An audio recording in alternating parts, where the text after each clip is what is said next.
تنين عطية الله. واحفظوا كلامي كويس جدا عشان الايام هتثبته لكم. يا مساء الفل، عاملين ايه؟ شفت هجوم الاهلاويه او بعض الاهلاويه على يحيى عطية الله ماتش جورمايا اللي فات، الماتش اللي هو لسه لعيب بيتعرف على الدنيا في الاهلي، لسه بيشوف في الجماعي بقى غير التمرينات هيبقى عامل ازاي. فعادي ماتش، وكان بيتلعب على ملعب جورمايها، ملعب كان سيء جدا، فعادي لعيب ما ظهرش، ما عملش حاجه، شكرا. لما يجي بقى النهارده نتفرج على يحيى عطية الله، تحركات، دخول في قلب الملعب، زياده عدديه، كل دوت، ولسه كولر ما ادالوش الواجبات الهجوميه كامله. انما لما نشوف تطور كولر في نسخه يحيى عطية الله هنلاقي تنين عطية الله. واحفظوا كلامي كويس جدا عشان الايام هتثبته لكم. كمان معانا رامي ربيعة وتطويره لنفسه الفترة اللي فاتت.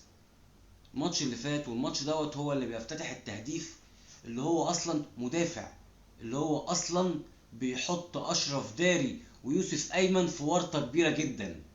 اكيد كولر هيبقى عايز المساك او المدافع في المكان دوت يبقى بيعرف يدافع، بيعرف يلعب براسه بقى زي رامي ربيعه، بيعرف يجيب اجوان زي رامي ربيعه.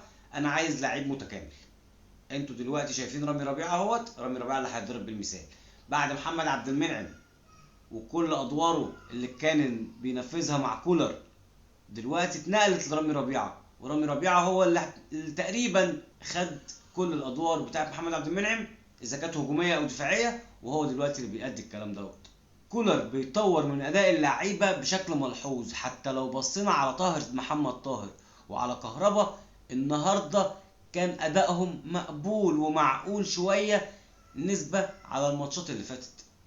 الدرع الجديد وحش جدا بالنسبه لي، غطا حله مش اكتر من كده. صارفين وفي مكلفين وفي انجلترا مصممين وعلى قصر النيل متصورين، وفي الاخر الشناوي وهو بيقول يلا بينا الدرع يفك من بعضه.